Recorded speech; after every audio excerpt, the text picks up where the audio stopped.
Two young twin children were abandoned by their stepfather in the forest amidst heavy snowfall. It seemed their small lives would end there, but suddenly a millionaire appeared. Before we begin today's story, please adjust the volume on your device to a comfortable level so as not to affect your health, and enjoy the most relaxing moments with our characters. Snow fell relentlessly, the tiny white flakes swirling in the wind like thousands of shredded pieces of paper in the sky. The wind whistled through the cracks in the rocks, rising and falling like the icy whistle of someone far, far away, too distant to see, yet close enough to make one shiver. No one knew that beneath the snow, more than 2 feet deep, lay a small cave nestled into the mountainside, hidden by a fallen tree from the previous season.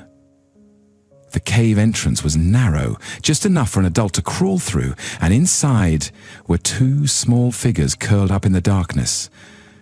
Lena sat with her back against the freezing rock wall, holding her sister tightly, as a grown-up would cling to their last memory.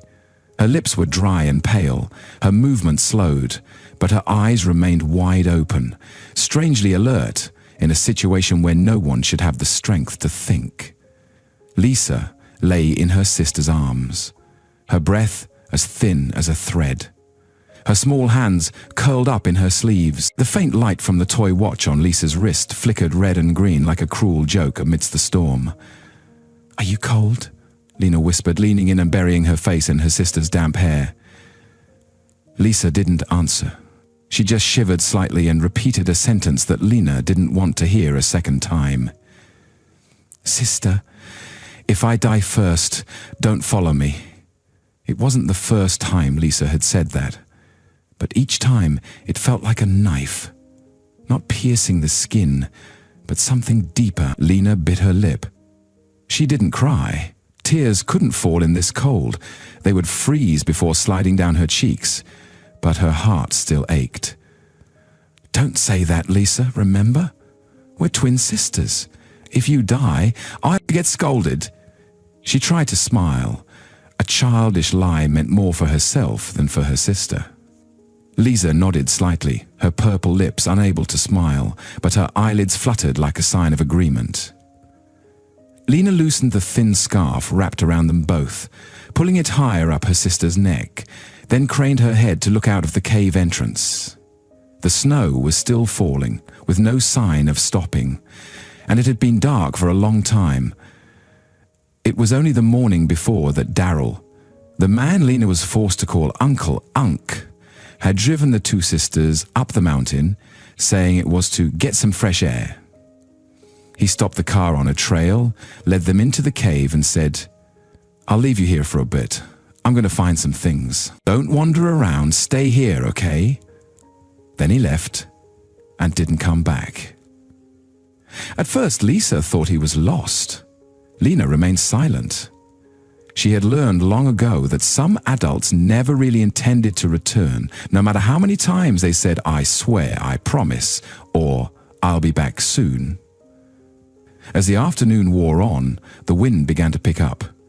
There was no food, no blankets, no phone, and the only bag they had contained only an empty plastic water bottle and 2 soft melted gummy candies from the week before. Lisa fell asleep for the first time as dusk settled. When she woke up, she asked, "Sister, do the clouds sleep in winter too?" Lena didn't answer. She was trying to keep the blood flowing in her fingertips, because if she let herself go numb, there would be no one left to keep Lisa awake.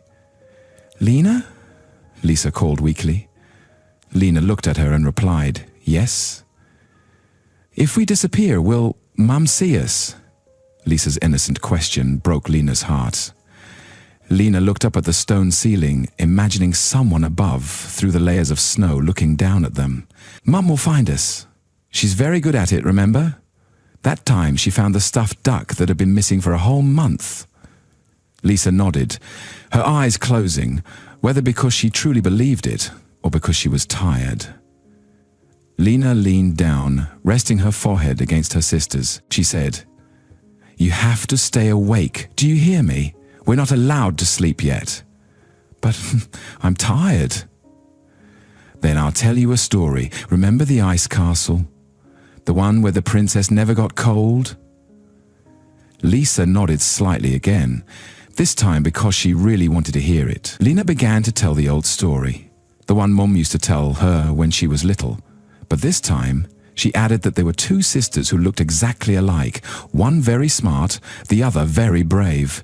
And when they got lost in the snowy forest, a strange animal appeared. It couldn't speak human language, but it knew the way home. When Lena reached that part, Lisa blinked and asked her sister, "What? What kind of animal is it?" "I don't know. Maybe a dog, maybe a fox, but it's very smart. It knows who needs help." Lisa snuggled deeper into her sister's arms and said softly, "So, if that animal comes, remember to follow it." "Yeah," Lena said, her eyes closing, "but only if you follow it too." Outside, the wind continued to howl, the snow continued to fall, and no one knew that inside the mountain 2 children were quietly fighting against death. But inside that small cave, amidst everything that was dying in the cold, one thing remained alive: hope. It was fragile, faint, but still there, like the faint light of the toy watch, still flickering red and green, as if trying to mark the final location of 2 small souls, not ready to give up. The afternoon wind lashed sideways in bursts, like an old craftsman slowly hammering nails into the decaying planks of a forgotten house. The rows of pine trees along the road swayed, devoid of the Christmas charm often seen on postcards. They were bare, silent, and as cold as old fingers reaching out from the mountains to support the leaden sky. Gordon Wallace paid no attention to the sad beauty. The black SUV lumbered up the snow-dusted slope, as if it too hesitated at the journey home. The wheels crunched softly as they passed over the sloping road, a sound just enough to wake someone weary, but not enough to disturb someone accustomed to silence. Gordon rested his hand on the steering wheel, his eyes fixed on the windshield, where the sky had almost lost its depth, leaving only a dense leaden color. He had just finished an unwanted meeting in town: lawyers, paperwork, representatives, financial reports. All the same, full of words and short on meaning. He just wanted to live quietly in his wooden mansion deep on the mountainside, far from the mechanical condolences, the pitying glances, and the accidental questions. The car had just passed a small bend when Gordon suddenly braked. He didn't slam on the brakes, but the feeling that something was wrong made his hand tighten on the steering wheel. The road was still empty, the snow still falling silently. But at the edge of the road, about 5 meters from the car, there was something strange. Gordon leaned forward, the car window fogging up with the cold. He wiped it with his sleeve, and then he saw many messy footprints leading deep into the forest. Although the snow was falling heavily, the thick trees meant that less snow fell on the ground, so the traces of small feet had not yet been completely covered. These tracks led to a faint opening in the mountainside, hidden by a leaning, decaying tree trunk. If you didn't pay attention, you would think it was just a place for wild animals to hide, but the light reflecting from the snow revealed a faint shape inside. Gordon leaned forward, not stepping in immediately. He breathed lightly and shone the light into the cave. And his heart, already so accustomed to emptiness, stopped when he saw the 2 children. One was lying still, eyes closed, lips already purple. The other was holding her, looking up when the light shone on her. Not exactly startled, nor afraid. It was a silent, long, and too old for her age look. Lena didn't know how long it had been since she had heard a clear, warm sound coming from a person. When the flashlight shone in, her first instinct was to shield Lisa, as if the light could also hurt her sister. But then she blinked. Gordon shouted and rushed in, panicked. A rough hand reached out, surprisingly gentle. Lena looked at Gordon, her deep black eyes not easy to read, But there was something in that look that made her heart contract. The surprise slowly turning into genuine worry, as if Gordon was seeing himself in someone's eyes. Lena's throat was parched, but tears unexpectedly welled up, not because of fear, not because of pain, but because for the first time, after a day of only hearing the wind howl and her sister's weak whispers, someone had actually come. It wasn't a dream, not a vision near the edge of death. The man leaned down and asked, "What are you doing here? Is anyone with you?" Then, he gently pulled off his coat and wrapped it around both of them. And in that moment, as the smell of damp wool and melting snow wafted past her nose, Lena knew. They were safe. It wasn't clear what would happen next, but they weren't alone anymore. Lena bowed her head, resting her cheek on Lisa's forehead, and for the first time in 3 long days she closed her eyes, not because of tiredness, not because of despair, but because finally she could rest a little. "Don't be afraid," Gordon said, but he didn't even believe his own voice. He stepped into the cave, knelt down, took off his coat, and wrapped it around both girls, a little awkward. His hands were used to writing transfer orders, not holding fragile lives. "Is anyone with you?" he asked. The older girl shook her head, a wordless answer but full of meaning. Gordon looked around the cave. There were no backpacks, no bags, no signs of an adult having been there. "We were left here. He said he would come back, but it's been dark for a long time." The girl's voice was hoarse. Gordon nodded, not asking any more questions. He knew the type of person he was well enough to understand that no one was coming back. He wrapped his coat tightly around the 2 girls, picking them up one by one out of the cave. The younger girl, her cheeks as cold as stone, snuggled into his chest and moaned softly. "Her name is Lisa," the older girl whispered as he turned back to pick up the second child. "And you? I'm Lena." He nodded and said, "You did well, Lena." She didn't answer, but her eyelids fluttered slightly, perhaps because of the cold, perhaps because someone had said something, like they believed in her for the first time. When they reached the car, Gordon put the younger girl in the back seat, pulling a blanket around her. The older sister, Lena, sat right next to her, not leaving her side, her eyes still following his every move, as if she didn't dare believe it was all real. In the car, the warmth gradually rose, fogging up the windows, but Gordon's heart was colder than any wind outside. He sat in the driver's seat, his hands still hovering over the steering wheel, but his eyes didn't leave the thin, curled-up figure in the back. "He said he would come back, but it's been dark for a long time," Lena had said, a sentence as light as the wind, but carrying the weight of an indictment. Gordon breathed slowly, deeply, as if there was an old wound in his chest being reopened. The feeling wasn't unfamiliar. The last time he saw someone abandoned in silence was his daughter. The indifference, the way the tangled legal system pretended not to hear the cries for help, not to see the child dying after each divorce argument. And then the accident happened, like a full stop that no one could fix in time. At that time, he had also said, "Dad will be back in time for your birthday." But he didn't come back, and she couldn't wait any longer. He looked at Lisa's scratched legs, Lena's pale lips, and saw something more terrible than his own pain. Someone had left 2 children in the forest amidst heavy snowfall, without food, without warm clothes. Gordon swallowed hard, feeling a lump in his throat. A disgusting shame that someone could dare to do that to 2 children. And unconsciously, Gordon Wallace felt afraid. Gordon Wallace tightened his grip on the steering wheel. The car moved, the snow still falling, the road still long, but for the first time in many years, he no longer felt like he was returning to an empty house. The first golden spots of light flickered through the night as the black car reached the final bend. The wooden mansion stood tall on the hill, frozen under a thin layer of snow. The lights on the porch and in the corner of the yard shone dimly, as if someone had forgotten to turn them off years ago. The mansion appeared like a familiar ghost in the white night.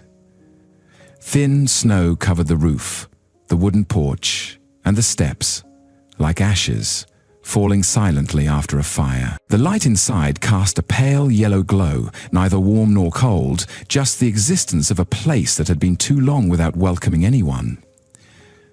Gordon got out of the car first, opened the back door, and carefully picked up Lisa. She was frighteningly light, as if everything in her, even her life, was held together by a thin thread. Lena followed behind, not saying anything, her eyes still holding the suspicion of someone standing on the border between dream and reality. He used his elbow to push open the heavy wooden door. There was no creaking, only the smell of damp wood and the cold lingering in the stone walls. The floor was still clean, as if he had gone somewhere not long ago, but in reality, it had been more than 4 months since he had crossed this threshold. Gordon placed Lisa on the old brown leather sofa, pulling a thick blanket over her. Lena automatically sat down next to her, holding tightly to the edge of the blanket, one hand not leaving her sister's hand. She didn't ask where this was, nor why he had brought them here, as if that question was too extravagant compared to the most important thing: surviving. He walked towards the kitchen. The kitchen was still exactly as it had been the last time his daughter had set foot in it. The left drawer with a loose hinge, the ceramic sugar jar with a small crack in the neck, and the red-brown cocoa syrup bottle still standing on the shelf, half unused. Gordon picked it up, opened the lid, and smelled it lightly. Still fragrant. A sweet smell that broke his heart. He took a small pot, poured in milk, added powder, and turned on the stove. His hand trembled slightly, having to put both hands on the edge of the stove to keep it steady. When he poured the cocoa into 3 cups, a few drops spilled over the rim of the cup, rolling down the table like slow-flowing blood. He watched without wiping them up. Returning to the living room, the 2 girls were still sitting still. Lisa had opened her eyes, and Lena, still sitting upright, her eyes not leaving him for a second. "Cocoa," he placed the cups on the table. "It's hot. Drink it slowly." Lisa sat up, reaching out to take the cup with both tiny hands. She didn't say anything, just brought it to her lips and blew gently. The heat made her cheeks blush slightly, like the last withered leaf trying to hold on to some color before winter. Lena adjusted the scarf for her sister, neatly folded the edge of the blanket, and then took her own cup, but didn't drink. She looked at Gordon, longer than the first time in the cave. The look no longer wary, but hesitant, as if she was testing. Was he really here? Would he disappear if she blinked? Lisa was the one who broke the silence. "Uncle," she said softly, almost a breath, "are you a good person?" Gordon felt like he had been punched in the chest. The question didn't carry fear or reproach. It was just so simple, so real, that all the empty words became meaningless.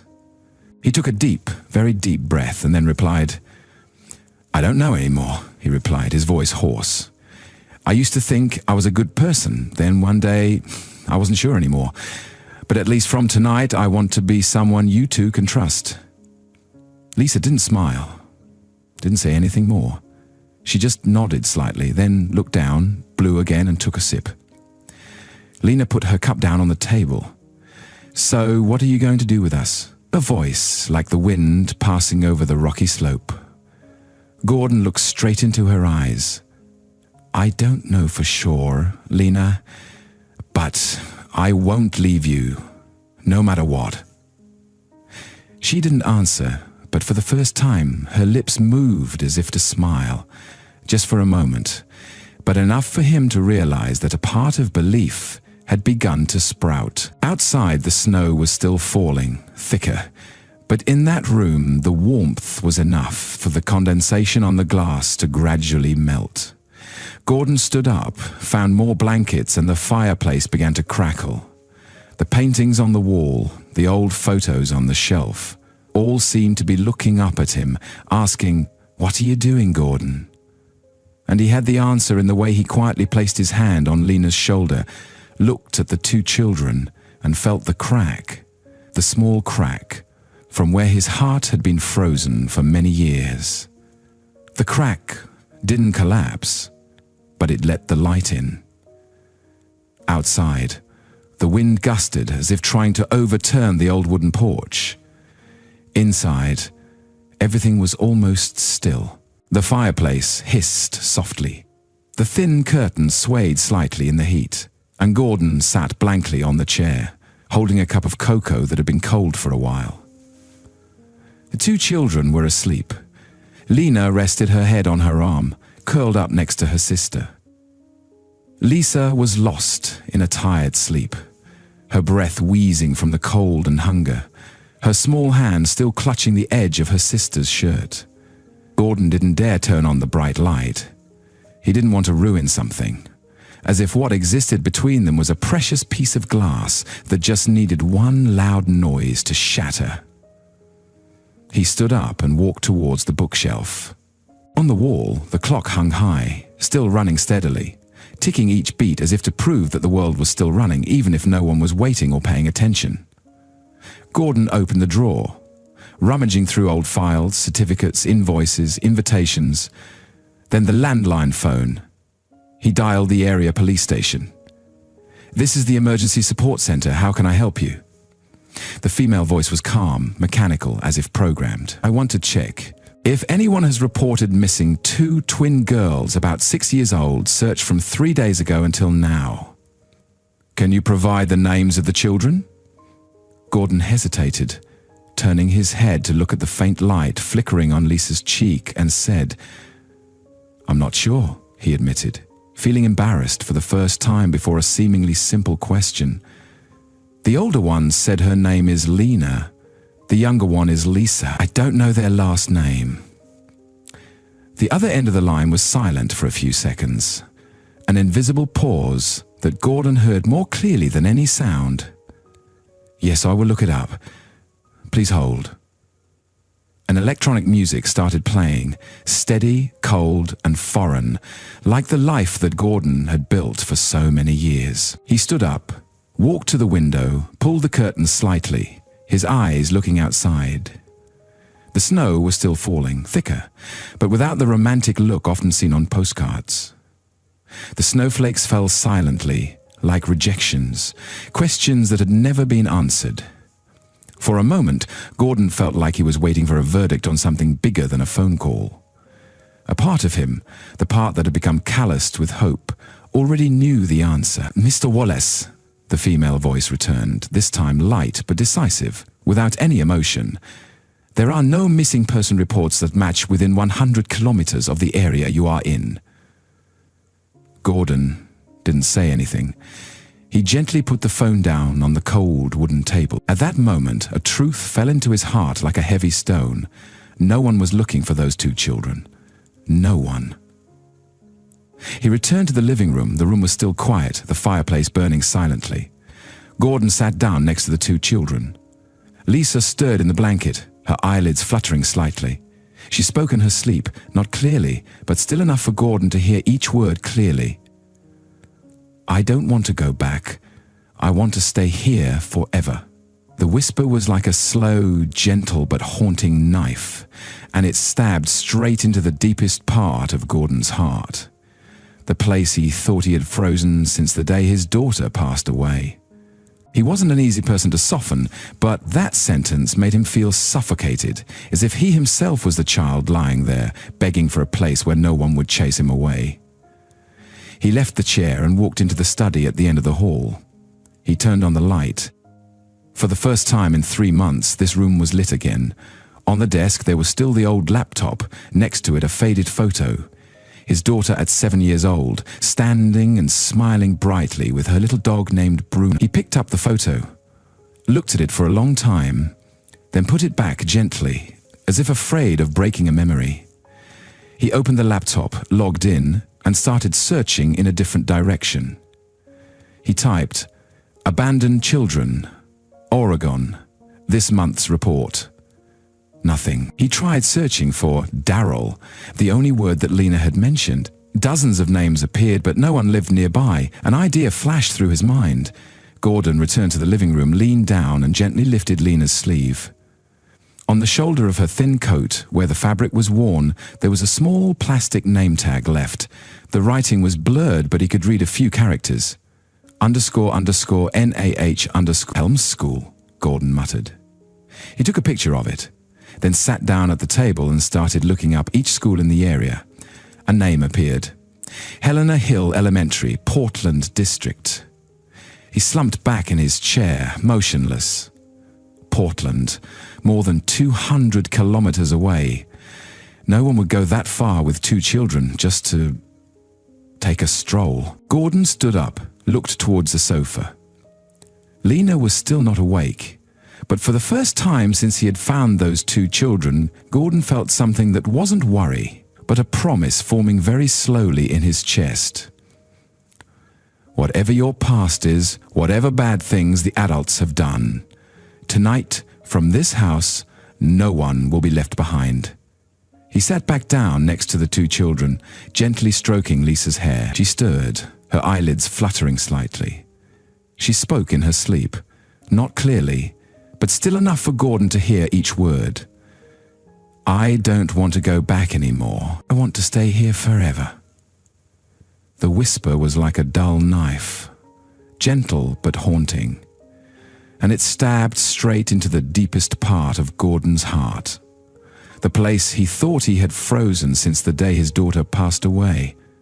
He wasn't an easy person to soften, but that sentence made him feel suffocated, as if he himself was the child lying there, begging for a place where no one would chase him away. He left the chair and walked into the study at the end of the hall. He turned on the light. For the first time in 3 months, this room was lit again. On the desk, there was still the old laptop, next to it a faded photo. His daughter, at 7 years old, standing and smiling brightly with her little dog named Bruno. He picked up the photo, looked at it for a long time, then put it back gently, as if afraid of breaking a memory. He opened the laptop, logged in and started searching in a different direction. He typed, "Abandoned children, Oregon, this month's report." Nothing. He tried searching for Daryl, the only word that Lena had mentioned. Dozens of names appeared, but no one lived nearby. An idea flashed through his mind. Gordon returned to the living room, leaned down and gently lifted Lena's sleeve. On the shoulder of her thin coat, where the fabric was worn, there was a small plastic name tag left. The writing was blurred, but he could read a few characters. __, Nahelm School. The little girl nodded. "Schoolers," Lena said. __, Na-El School. He took a picture of it, then sat down at the table and started looking up each school in the area. A name appeared. Helena Hill Elementary, Portland District. He slumped back in his chair, motionless. Portland, more than 200 kilometers away. No one would go that far with 2 children just to take a stroll. Gordon stood up, looked towards the sofa. Lena was still not awake, but for the first time since he had found those 2 children, Gordon felt something that wasn't worry, but a promise forming very slowly in his chest. Whatever your past is, whatever bad things the adults have done, tonight, from this house, no one will be left behind. He sat back down next to the 2 children, gently stroking Lisa's hair. She stirred, her eyelids fluttering slightly. She spoke in her sleep, not clearly, but still enough for Gordon to hear each word. "I don't want to go back anymore. I want to stay here forever." The whisper was like a dull knife, gentle but haunting, and it stabbed straight into the deepest part of Gordon's heart, the place he thought he had frozen since the day his daughter passed away. He wasn't an easy person to soften, but that sentence made him feel suffocated, as if he himself was the child lying there, begging for a place where no one would chase him away. He left the chair, walked into the study at the end of the hall, and turned on the light. For the first time in 3 months, this room was lit again. On the desk, there was still the old laptop, next to it a faded photo, his daughter at 7 years old, standing and smiling brightly with her little dog named Bruno. He picked up the photo, looked at it for a long time, then put it back gently, as if afraid of breaking a memory. He opened the laptop, logged in, and started searching in a different direction. He typed, "Abandoned children, Oregon, this month's report." Nothing. He tried searching for Daryl, the only word that Lena had mentioned. Dozens of names appeared, but no one lived nearby. An idea flashed through his mind.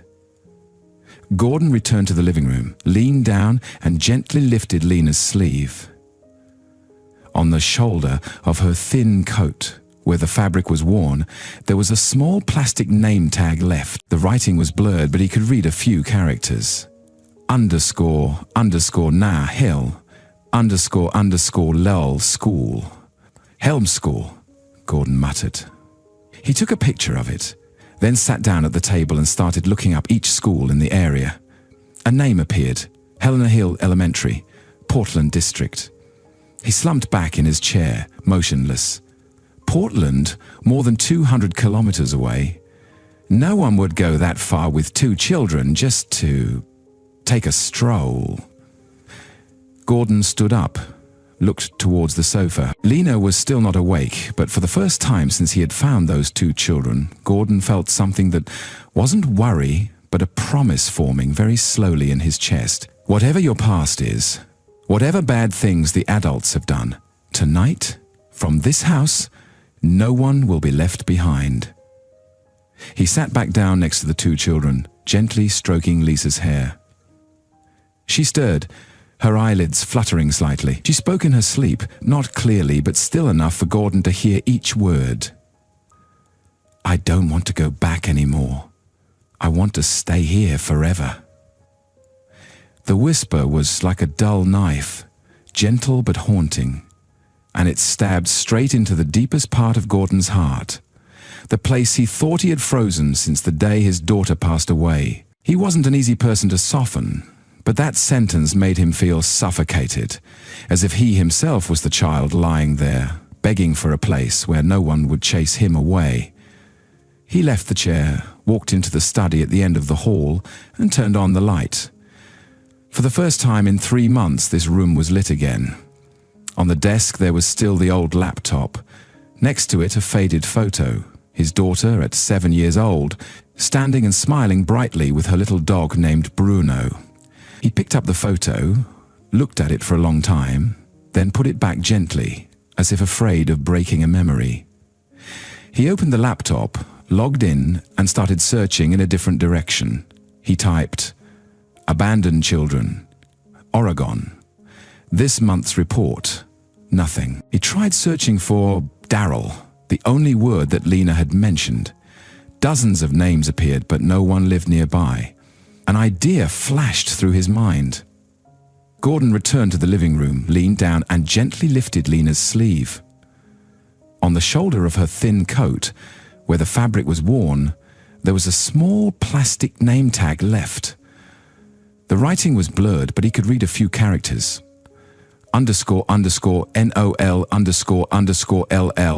R school. Helm School, Gordon muttered. He took a picture of it, then sat down at the table and started looking up each school in the area. A name appeared, Helena Hill Elementary, Portland District. He slumped back in his chair, motionless. Portland, more than 200 kilometers away. No one would go that far with 2 children just to take a stroll. Gordon stood up, looked towards the sofa. Lena was still not awake, but for the first time since he had found those 2 children, Gordon felt something that wasn't worry, but a promise forming very slowly in his chest. Whatever your past is, Whatever bad things the adults have done, tonight, from this house, no one will be left behind. He sat back down next to the two children, gently stroking Lisa's hair. She stirred, her eyelids fluttering slightly. She spoke in her sleep, not clearly, but still enough for Gordon to hear each word. I don't want to go back anymore. I want to stay here forever. The whisper was like a dull knife, gentle but haunting, and it stabbed straight into the deepest part of Gordon's heart. The place he thought he had frozen since the day his daughter passed away. He wasn't an easy person to soften, but that sentence made him feel suffocated, as if he himself was the child lying there, begging for a place where no one would chase him away. He left the chair, walked into the study at the end of the hall, and turned on the light. For the first time in 3 months, this room was lit again. On the desk, there was still the old laptop. Next to it, a faded photo. His daughter, at 7 years old, standing and smiling brightly with her little dog named Bruno. He picked up the photo, looked at it for a long time, then put it back gently, as if afraid of breaking a memory. He opened the laptop, logged in, and started searching in a different direction. He typed, "Abandoned children, Oregon, this month's report." Nothing. He tried searching for Daryl, the only word that Lena had mentioned. Dozens of names appeared, but no one lived nearby. An idea flashed through his mind. Gordon returned to the living room, leaned down, and gently lifted Lena's sleeve. On the shoulder of her thin coat, where the fabric was worn, there was a small plastic name tag left. The writing was blurred, but he could read a few characters. __, NAH __, L school. Alhelm's school? Gordon muttered. He took a picture of it, then sat down at the table and started looking up each school in the area. A name appeared. Helena Hill Elementary, Portland District. He slumped back in his chair, motionless. Portland, more than 200 kilometers away. No one would go that far with 2 children just to take a stroll. Gordon stood up, looked towards the sofa. Lena was still not awake, but for the first time since he had found those 2 children, Gordon felt something that wasn't worry, but a promise forming very slowly in his chest. Whatever your past is, whatever bad things the adults have done tonight, from this house, no one will be left behind.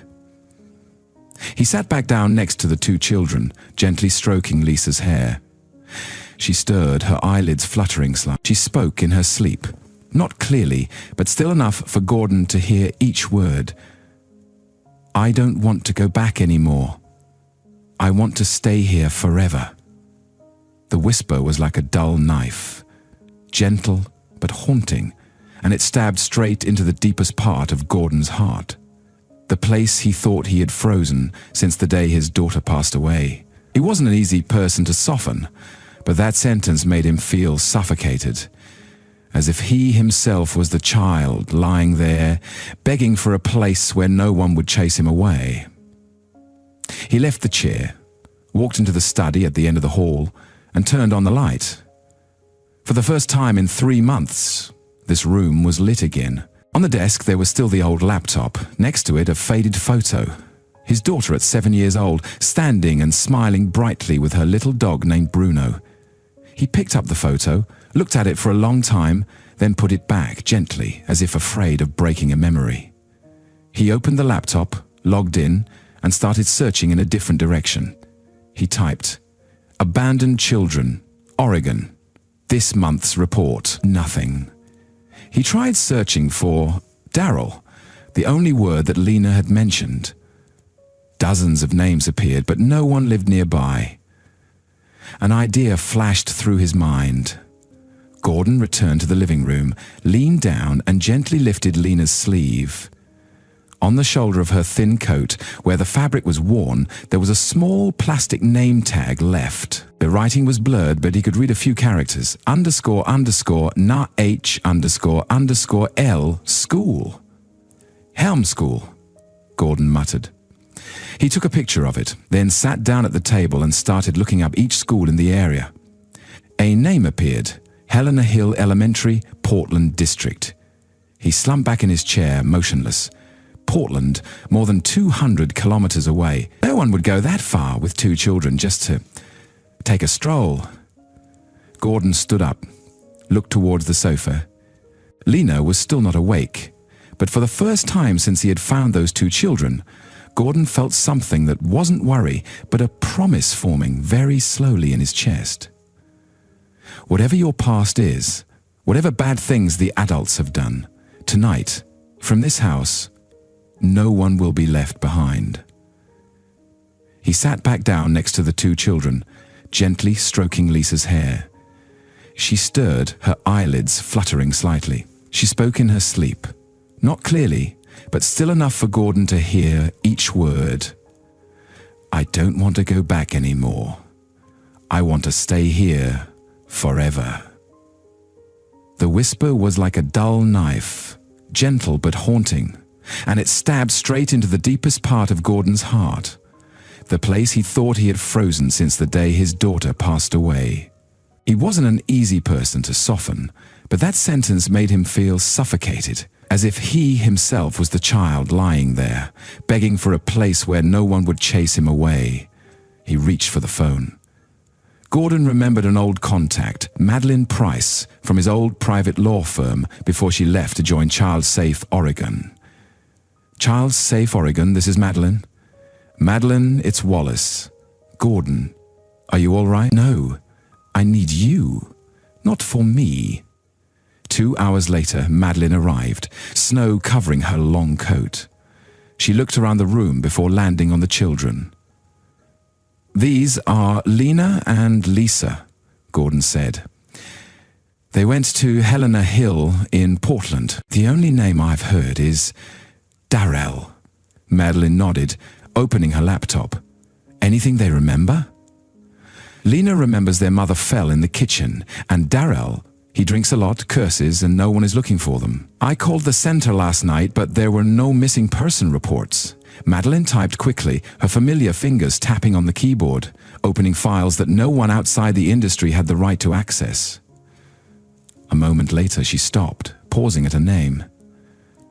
Darrell Huxley. She turned the screen around. Gordon stared at the photo of the man with the long face, scruffy goatee, and small dark eyes. Behind the photo were lines of text that made his head spin. 2016, conviction, domestic violence. 2018, lost custody of biological children due to physical abuse. 2021, married, Elaine Chambers. 2023, Elaine died. Cause, accident in the kitchen. Gordon gripped the chair tightly. Died from a fall in the kitchen. Madeline smirked bitterly.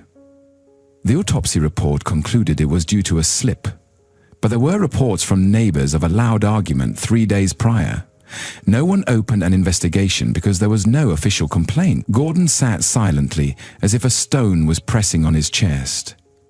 He thought of Lena, the mature girl, always holding her sister tightly, and Lisa, who had whispered in her sleep last night that she didn't want to go back.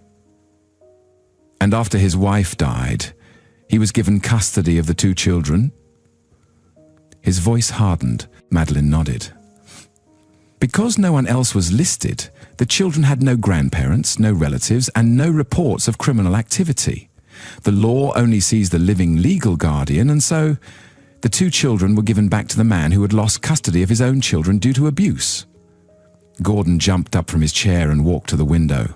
His hands braced against the wooden frame as if he could break the entire flawed system with a single punch. Damn it, he whispered. The system is created to protect children, but it puts them in the hands of monsters. Madeline didn't object. She'd seen too much. Gordon turned around. I want to keep them here, at least until someone truly qualified comes forward. And if there's no one, I'll be that person. Madeline slowly opened her bag and took out a stack of papers. I can file for temporary guardianship, but there has to be a basis. I need a detailed statement, I need Lena's story, and I need evidence of the old environment, maybe pictures, witnesses, or anything. Whatever you need, I'll do it. I don't care how complicated it is.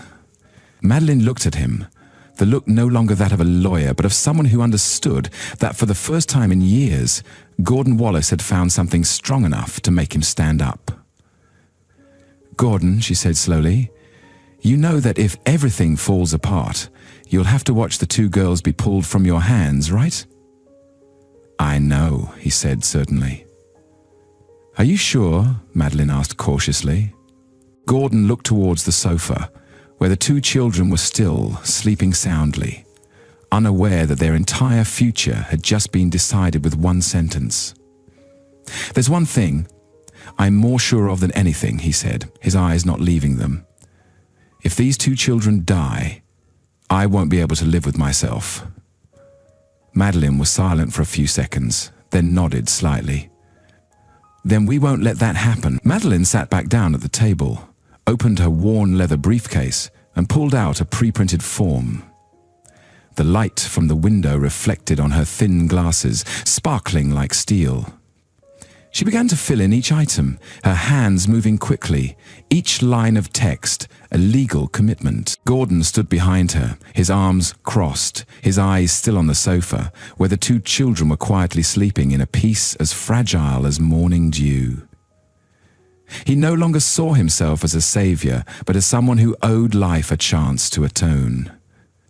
"When the form is finished, I'll send it to the county court office," Madeline said, her eyes still on the file.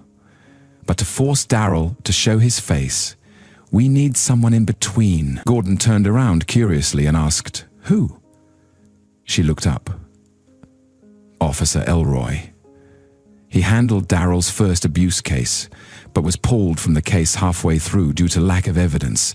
If he's still in the force, maybe he still cares." Gordon didn't say anything, but his slow nod was like a silent invitation for Madeline to do it tonight. Madeline folded the file, took out her phone, scrolled through her contacts, then stood up and walked towards the kitchen door, where it was quieter and more private.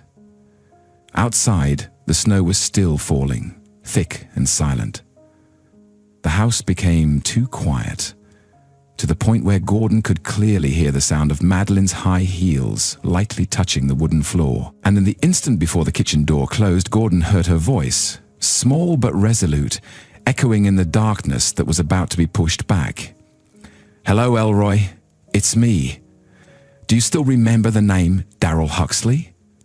On the other end of the line, there was a moment of silence. Not because he didn't remember, but because he remembered too well. Each consonant in that name seemed to push out a series of dark memories that had been crammed into a drawer by the system, and then locked with the words, "Insufficient evidence." Elroy's voice rang out, hoarse with a hint of shock. "Darryl Huxley? You're calling in the middle of the night because of him? What happened? I need to verify something urgently. Someone I trust, Gordon Wallace, just rescued two girls who were abandoned in the forest. One of them mentioned his name. But when I checked, no one reported them missing. No one is looking, and I suspect it was him." The other end of the line hissed a breath. "Damn it. I went to his house last year. The kids were hiding behind the curtains, afraid to show their faces. He said they were sick, then slammed the door in my face. I can't forget that look." The wind outside howled softly through the crack in the kitchen window, carrying snowflakes that rolled like cold ashes on the glass. In the room, there was only the faint light from the wall lamp and Madeline's voice, deep, sure. "I'm standing in a house in the mountains south of Eugene," she said slowly into the phone. "And I need you to reconfirm the entire Darryl Huxley case, the one you handled." The other end of the line was silent for a few beats. Then a deep, hoarse male voice rang out, a little hard to hear. Elroy replied, "Last year, a medical worker reported suspicions about unusual bruises on the bodies of two children living with Darryl. I submitted a request for an expanded investigation. and it was denied due to insufficient evidence, and the biological mother died a few weeks later. The file was closed unusually quickly. Madeline closed her eyes. She didn't utter a word, but her chest tightened as if someone was squeezing it. The cold from the wooden floor under her feet seemed to spread up to each fingertip, even though the room was being heated. In that moment, the years of studying law, the oaths before the court, and the trials where she had won because of a valid loophole, all came back to her as a bitter joke. A part of her wanted to scream. The other party only felt ashamed because she'd been a link in the legal system. She had had to close files like that, had believed in the phrase insufficient evidence as a harmless conclusion. Elroy's voice on the other end lowered. I remember their eyes. Not the eyes of someone asking for help, but the eyes of someone who had stopped believing that anyone would come. You know that kind of look. Madeline nodded, even though no one could see. And when she opened her eyes, she knew. There was no room for doubt anymore, not this time. Elroy, she said, I need you to reopen the file. Not according to the slow, normal procedure. I need a verification of the identities of the two children, I need concrete evidence of abandonment, and I need an emergency protection order. Elroy's voice changed, less tired. Can Mr. Gordon be a witness? Not just a witness. He's sheltering the two children. If it weren't for him, they might have died in a cave in the snow. Elroy sighed. I'll leave tonight without going through the office. Madeline said, Thank you. Elroy was a little embarrassed to say, Don't thank me. I should be thanking you for making sure the two little ones can sleep peacefully without being afraid to wake up again. She hung up, standing silently for a few seconds. The kitchen was now only the sound of the fireplace hissing softly and the clock ticking. She left the kitchen and returned to the living room. Gordon was still sitting in the same place. In the dim light, he was holding Lena's hand. She had just woken up, sitting upright as if ready to face anything, but in her eyes was still the instinctive wariness. Did you hear? Gordon asked. Lena nodded, her lips dry but her eyes lit up for a few seconds, then innocently asked, You won't let anyone take us away anymore, will you? Gordon didn't rush to answer. He squeezed her hand just enough to make her feel steady, then said slowly, If I can keep you here, would you agree? Lena looked into his eyes, longer than usual, then nodded slightly, without words, without tears, but that nod was something Gordon knew he would carry with him for the rest of his life. Outside, the snow had lessened. The fireplace was still burning, and for the first time since Gordon Wallace had lost his daughter, the house had a little warmth. The snow fell heavier near midnight. The headlights of a patrol car cut through the silent rows of pine trees like the only streak of light left in the dark forest. Gordon looked out the window, not saying anything. He stepped out and opened the wooden gate when the car stopped in front of the porch. Officer Elroy was wearing a thick coat. His gaunt face was hidden under a black beanie. He didn't bring a team, just himself. Gordon led Elroy straight into the living room, then stopped.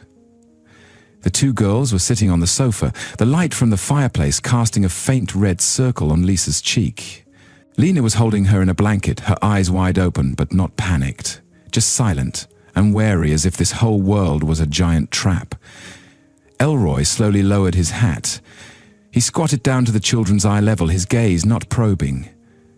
I'm a police officer, he said softly. I just want to know, are you okay? Lisa clutched her sister's hand. Lena squeezed it slightly, then nodded. My name is Elroy, he continued. Is the name of the man you lived with Darryl? Lena nodded. This time she looked straight at him. He didn't like children. He said we bothered him, said if we cried, we wouldn't get anything to eat. Elroy didn't write anything down. He listened, each word she uttered like a small knife cutting into the old skin on the outside of him. Lisa whispered, not looking at anyone. He said we were a burden on that house. Then one day, he left us in a cave, said he was going to buy something and would come back to get us. But at night it snowed, and he didn't come back. Gordon gripped the arm of the chair tightly. Elroy stood up. He took out a notebook, opened a blank page, and wrote down exactly 3 lines. 2 hours later, Elroy stopped the car in front of a house in a remote low-end neighborhood on the outskirts of Portland, Daryl's registered address. The lights were off, no cars parked, the door locked, the mailbox full of junk mail and advertisements. He knocked once, then twice, but there was no answer. He knocked on the neighbor's door. A woman in her 60s peeked out. "Daryl? He left yesterday. I saw him pushing a car away without saying hello to anyone. Strange. I'm a police investigator." He held up his badge. "Did you see where he went?" He didn't say where he was going, but I saw someone come to pick him up, driving a strange grey pickup truck. They said something about selling the car, then disappeared. Elroy nodded, thanked her, and got back in the car. He called the station and requested a check of the car sales transaction system in the past 24 hours under the name Daryl Huxley. 10 minutes later, the information was sent back. Daryl had sold his pickup truck at a buying yard in the town of Oakside, a small town not far from Eugene, about 60 miles from Gordon's mansion. Attached to that was a small but clear piece of information. He had bought a bus ticket leaving the state to Washington the next morning. 1 a.m., Mabel's Stop Tavern nestled among a row of dark streets. Mabel's Stop Tavern was at the end of the town of Oakside, an old place frequented only by locals and where no one asked questions. The ceiling was dirty grey, the wood stained, the sign hanging crookedly because of rusty hinges. The snow hadn't had time to stick to the steps before being trampled by dirty boots and beer-soaked shoes. Inside, the tired yellow light poured down on the blurred shadows of middle-aged men and the clinking of glasses. In the corner of the bar, Daryl Huxley sat slumped in his chair, one hand shaking a glass of whiskey that was more than half empty, one hand patting the shoulder of the man sitting next to him. A drinking buddy with no name, no face, only ears that knew how to nod when necessary. "All year long," he slurred, "waiting for the welfare check each month like waiting for snow to fall. Now it's over. Free, light burden." His friend nodded. His eyes glazed over. Daryl chuckled, pulling a crumpled stack of paper from his pocket, the receipt for selling the old truck, along with a bus ticket to Spokane, Washington. He patted the stack of paper as if he had just signed a lucrative contract. "Those kids? I just let them play in the forest a little bit. Teach them to be afraid and grow up. They won't die. I lived in a deserted shack for a week. No one called the police on me." The guy next to him frowned, muttering, "In the forest? With weather like this?" Daryl didn't answer. He laughed again, the laugh as dry as dead bark. As he tilted his head back to drink the last of his drink, the bar door burst open. A cold wind like a knife swept in, causing a few customers to turn their heads. 3 men walked in, their pace slow but not at all careless. They were wearing long coats, the county police logo clearly visible under the dim light. Leading the way was Officer Elroy. His eyes scanned the room and stopped right where they needed to. Daryl. Without waiting, without beating around the bush, Elroy pulled a piece of paper from his coat. His other hand rested lightly on his belt, where the gun lay quietly under the fabric. "Daryl Huxley," he said loudly enough for the whole bar to hear. "You are under arrest for abandoning minors, leading to a serious risk to their lives." Daryl put the glass down on the counter. He wasn't afraid. He blinked, then smirked, an empty smile. "I just let them play in the forest. What's the big deal, officer?" Elroy didn't answer. He signaled the 2 officers behind him to move forward. One searched the bag placed under Daryl's chair. The other pulled out handcuffs. In the bag, in addition to loose change and a crumpled pack of cigarettes, they pulled out 2 items. the car sales receipt, a one-way bus ticket to another state. Elroy glanced over them, then turned back to Darryl. His eyes not angry, not cold, just like a mirror reflecting the true nature of the situation. You intended to leave the children there and never come back. Elroy's voice exposed the whole thing. Darryl shrugged, his eyes still holding a contemptuous look. I'm tired of raising them. It's the state's turn to worry about it. That sentence made the atmosphere in the bar thicken. A man sitting near the door shook his head slightly, putting his beer down without drinking it. An older woman behind the counter pulled up her collar as if wanting to cover her ears from what she had just heard. Elroy took another step, standing less than half a meter from Darryl.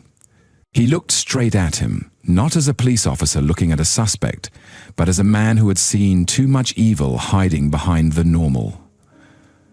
Do you remember the faces of the two little ones, Lena and Lisa? Darryl looked up, but this time he didn't answer, perhaps because he didn't remember. Perhaps because he had never really looked at them. Elroy growled, blasting straight into his chest. I saw them last year, behind the curtain in your house. They were standing still like statues, not believing that anyone would come to save them. Darryl didn't answer. A click rang out, the handcuffs locked around his wrists. The police led Darryl away, his footsteps heavy on the decaying wooden floor, but his expression still as stony as stone. There wasn't a tear, not a glance back, only a cheap sneer. The thing he thought was his last shield, but now no one bothered to look at. As he walked out of the bar, the wind whipped his face, as if reminding him that this time no one would let him get away with it. The Springfield County Courthouse. A two-story red brick building nestled among the civil streets, tall and solemn like in the movies, enough to make anyone who entered quietly hold their breath. That morning, the sky was still grey, the cold wind blowing through every gap in the wool coats, but no one in room number 3 paid attention to the weather. Madeline stood straight at the lawyer's table, next to Gordon. Opposite, the seat for the state's representative, a grey-haired woman, small glasses, a stern but not cold expression. In the middle was the judge, a thin man holding a thick file who opened his mouth. Today, we are opening an emergency hearing regarding 2 minor children whose legal identities have not been determined, Lena and Lisa, approximately 6 years old, found in dangerous conditions by Mr. Gordon Wallace. The purpose is to consider granting temporary guardianship. Gordon squeezed his hand slightly. He sat behind Madeline, but his eyes didn't leave the 2 girls, who were sitting quietly outside the witness stand. The judge tilted his head, looking at Lena. Lena, can you step up here? Lena looked up, looked at Gordon, stood up, and took her sister's hand. Lisa looked back at her sister, hesitating, but when she saw Lena nod slightly, she stood up too. The eyes of Gordon, Madeline, the judge, the child welfare worker, and even the typist all focused on the 2 children standing under the white light. The 2 children walked, hand in hand. In Lena's hand was an old hair clip, the only thing left from the backpack that had been left in the forest. On Lisa's shirt was a hand-sewn patch. Gordon had tried to make it last night. The whole room was silent as Lena stood in front of the microphone. The judge didn't speak immediately. He let a few seconds pass to let the child see that she was being listened to, not judged. The judge asked, Lena, can you tell the court what happened and what you want? Lena didn't blink. Her voice was very small, but because it was so quiet, the whole room could hear. We lived with someone named Darryl. He wasn't our real dad. He drank a lot, cursed a lot, and sometimes Darryl locked the door and didn't let us eat. The clatter of the typist's keyboard stopped for a second. She bowed her head, trying to continue typing. Madeline bit her lip, her lower lip clearly imprinted with her teeth, and Gordon turned away, his hand resting on his thigh, twitching slightly. B-squared, Lisa gently pulled on her sister's sleeve. Lena squeezed it tighter, then continued. One day he said he was taking us to play. He took us to the forest, said he was waiting to buy something, then left us in a cave. We waited forever, but he didn't come back. The judge nodded slightly, not asking any more questions.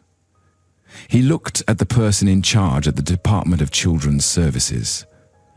The woman opened the file. We have verified that there are no missing person reports, and no one in Daryl Huxley's family has requested guardianship. He has been arrested and has denied responsibility. The actions qualify as the crime of abandoning and endangering minors. Madeline gently placed her hand on Gordon's back as a reminder that now was not the time to interrupt, just listen. The judge turned back to Lena.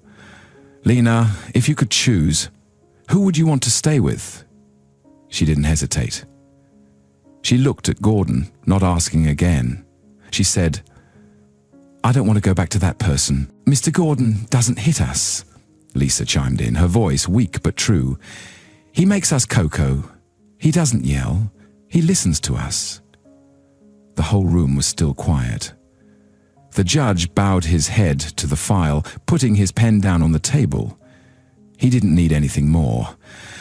The court notes, considering the current circumstances, considering the real risk, and based on the wishes of the person needing protection, the court decides to grant temporary guardianship to Mr. Gordon Wallace. The official hearing to consider adoption will be held in 60 days. During this time, the department staff will conduct periodic monitoring. Madeline breathed out. Not relieved because this wasn't the end, but a confirmation. Gordon looked up. For the first time in many days, his eyes had a little light, the trust that had just been returned. Lisa tugged at Lena's hand. She whispered, "We get to stay, right?" Lena nodded. For the first time, her lips pursed slightly as if wanting to smile. After the hearing, the judge stepped forward and said, "Thank you, Lena and Lisa. You were very brave." He looked up at Gordon. "Mr. Gordon, I don't have the right to thank you in my role as a judge. But as a father, I know what it's like to live with the feeling that I should have done something sooner." Gordon nodded, his eyes red but not tearing up. Not because he wasn't sad, but because every emotion had frozen under each sentence of the two children. The following 2 weeks were enough for Madeline and Officer Elroy to gather evidence to indict Daryl. This time, the two of them were determined not to let him escape the law again. The trial of Daryl Huxley took place on a cold, grey morning, the snow falling heavily, the air thick. Daryl wore an orange prison uniform, his hair messy, his face unshaven, his hands cuffed as he entered the courtroom, bowing his head but still without a hint of remorse. His face was still as stony as if he still believed he had done nothing wrong. The prosecutor in this trial was a middle-aged woman, her voice deep, clear, without a single unnecessary word. She spoke. The defendant, Daryl Huxley, faces 2 main charges. First, abandoning minors, leading to the risk of death in blizzard conditions without food, without an adequate temperature. Second, second-degree manslaughter in the death of Mrs. Elaine Chambers, the defendant's legal wife. The whole room began to buzz about what the prosecutor had just announced. As for Daryl, he was no longer smug. His eyes began to tremble when he heard the indictment. Daryl's public defender just clasped his hands in front of him, not objecting to any arguments. The prosecutor began to present the evidence, reinvestigating the Elaine case, which had been closed with the conclusion, accident in the kitchen. Each piece of evidence was revealed clearly. A copy of Elaine's medical record at the time of admission was presented, clearly stating that Elaine had bruises on her neck, broken fingernails, no defensive reflexes when falling, and signs of a scuffle before falling. The prosecutor invited the nurse on duty that day to stand up and testify. The nurse said, "She didn't fall like a careless person. Her body was like it had been pushed hard." When I asked, Daryl said, She probably slipped because she was wearing wet slippers, then quickly pressured me to sign the cremation papers. Then a recording of the call between Darryl and the cremation service was played. In the recording, he requested that there be no autopsy, wanted to handle it within 48 hours, and confirmed that there were no other relatives to ask for their opinion. Everyone was shocked. His crimes were being exposed little by little, very clearly. Then came the testimony of the neighbors, personally collected by Elroy. A neighbor near the house said, "For 3 nights before she died, I heard arguing, the sound of things being broken. Once I heard a shout, 'Don't touch my children.' Then it went silent, and no one was seen leaving the house again." At this time, a bank statement 24 hours after Elaine's death showed that Darryl had withdrawn all the child support money from the joint account, transferring it to his personal account. He sold the car and began calling moving services. Finally, the prosecutor read a quote from the testimony of Lena and Lisa in the family court file.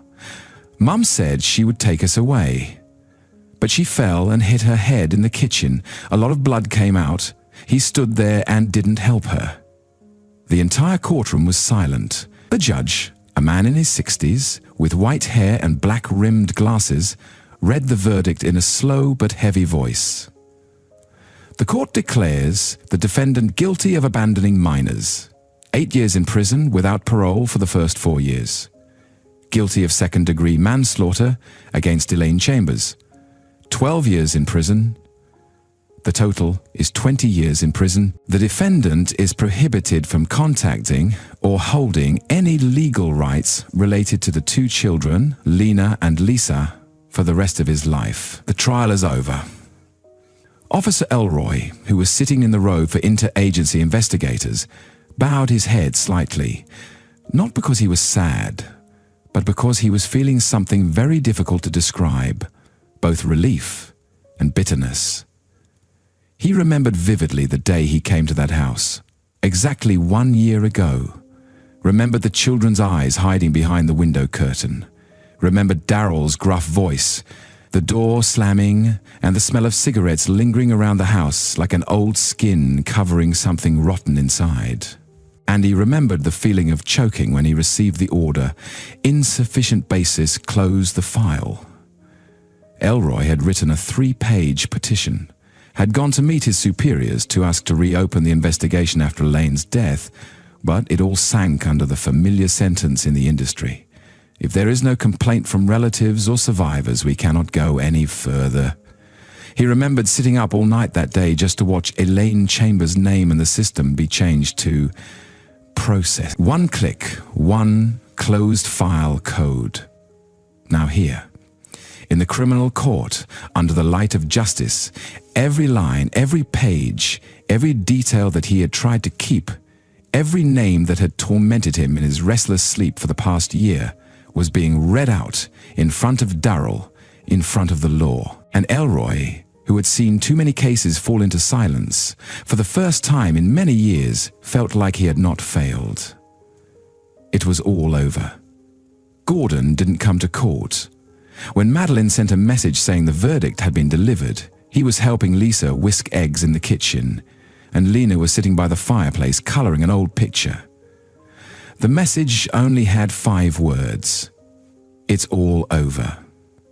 That morning, the sun was shining brightly, and for the wooden mansion on the hillside, just a faint ray of sunlight shining through the glass was enough to make the space breathe with a beginning.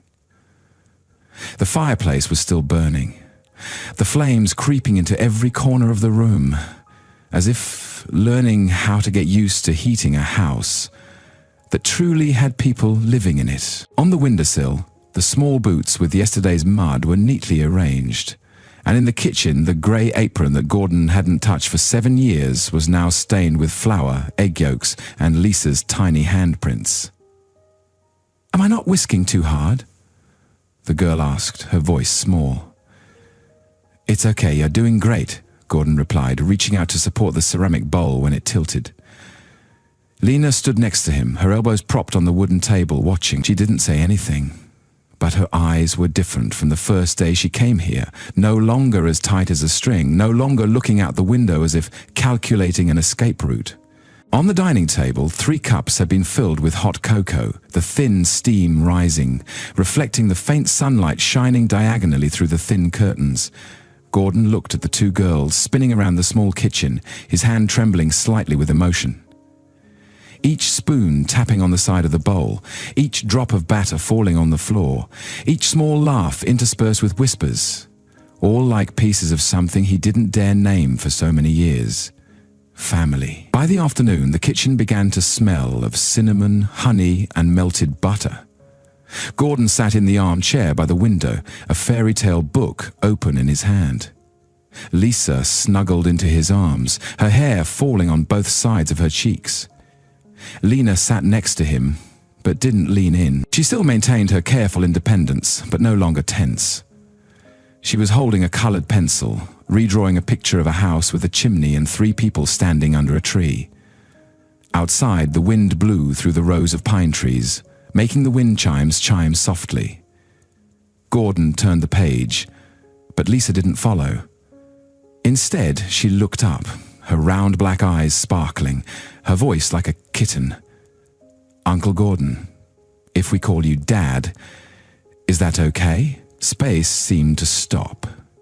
Gordon put the book down on the table very slowly, then wrapped his arms around both girls. A tight hug, so tight that he could hear his heart beating, the sound he thought had died with his daughter's soul 7 years ago. A hug that made Lisa snuggle deep into his chest, while Lena initially froze but then gently tilted her head to rest on his left shoulder. No one said yes or no, but in that embrace, that question had an answer. Gordon didn't cry out loud, but his tears fell silently, as if everything he had tried to keep, everything he thought had turned to stone, was now flowing out of his chest. That evening, the meal was simple, with apple pie, vegetable soup, and garlic butter bread. No one could remember the last time they had eaten so well. Lisa told stories from her old school. Lena reminded Gordon to check the oven temperature. Meanwhile, Gordon stood at the sink, his hands still wet, and smiled. Not because the meal was successful, but because he was no longer afraid of the silence. Because silence now meant peace. Madeline stopped by near 8 p.m., bringing a new file, which was the official guardianship application and adoption application. She stood outside the door looking in, seeing the golden light, hearing the sound of the pot boiling and the children singing along to the radio. She didn't knock immediately. She just stood silently for a few minutes, her hand gripping the file bag as a professional habit, then relaxing, sighed. The snow began to melt slightly on the eaves. The wind was no longer biting, and the fire in the fireplace, after many years of only burning out of obligation, was now truly radiating warmth. A year passed like a blink of an eye, enough for Gordon's hair to turn a few more strands of grey, enough for Lisa to grow almost half a handspan taller, and enough for Lena to go from a girl who huddled in silence to someone who actively tied her sister's hair every morning, with hands that no longer trembled. The wooden mansion on the hillside that had once been submerged in cold and silence now had a new name. The House of Light. The hand-carved oak sign was hung in front, right at the entrance, with the white crushed stone. Under the letters was a picture of 2 children holding hands, facing a roof. Gordon didn't rebuild this place as an orphanage. He called it a temporary stop for children who needed to be hugged before the world had time to give them an explanation. Madeline, now the part-time director of the organization, often joked. Gordon Wallace, businessman turned professional cocoa maker and soother of children with fairy tales. The house wasn't noisy, but it was never short of the sound of small feet running down the hallway. There was a girl learning to speak again after trauma. There was a boy who was afraid of the dark for a month. There were children who came for only a few weeks, then were reunited. But each one left a drawing, a small message, a smile that Gordon wrapped up with a silent look. This morning, the first day of the new school year, The house was quieter than usual. On the kitchen table, 2 prepared lunchboxes. 2 pairs of polished shoes. Lisa wore a navy blue uniform dress, her hair in 2 braids. Lena wore long pants, a white shirt, and a fabric bracelet that Gordon himself had woven from old wool. "Let her carry her own bag, Lena," Gordon reminded. "No, it's heavy," Lena replied, her eyes still on the zipper. Lisa snuggled close to him, asking softly, "Dad, do I need to bring the drawing from yesterday?" Gordon smiled. From the day Lisa started calling him Dad, he no longer needed coffee every morning. Just that sentence was enough to wake him up. "Take it with you, so the teacher knows we have a little artist." In front of the door, Madeline was waiting in the car. She would take all 3 of them to school. Not because it was necessary, but because today was special. The first day, Lena and Lisa went to school like normal children, with a family, with full names, with an enrollment form signed by their legal father. Gordon took the 2 girls by the hand and stepped out of the porch. The bright sunlight shone through the rows of pine trees, making 3 long shadows fall on the ground. The iron gate opened. The stream of students passed through, calling out to each other, but Lena stopped for a second. Lisa looked at her sister, tilting her head and asking, "What's wrong?" Lena squeezed her sister's hand, then turned to Gordon. She looked up, her eyes shining with a light that only those who had walked through the night could keep. "I will study hard, so that I can save children like us in the future." Gordon leaned down and nodded. He didn't say, "I'm proud of you," because that word wasn't enough. He just put his hand on Lena's head and held it for a long time. Lisa turned around and pulled on his shirt. "Dad, if I want to open a place to rescue stray cats, what about that? Can I?" Gordon laughed, a full laugh.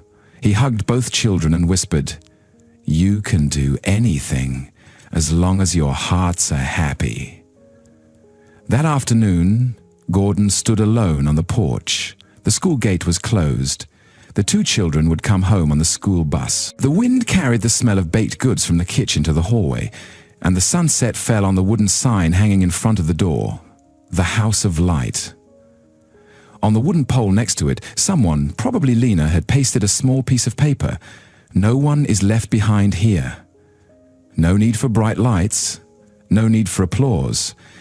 Just 2 small hands that used to tremble, now daring to hold a pen to write a promise. For him, that was the light, and that light would never go out.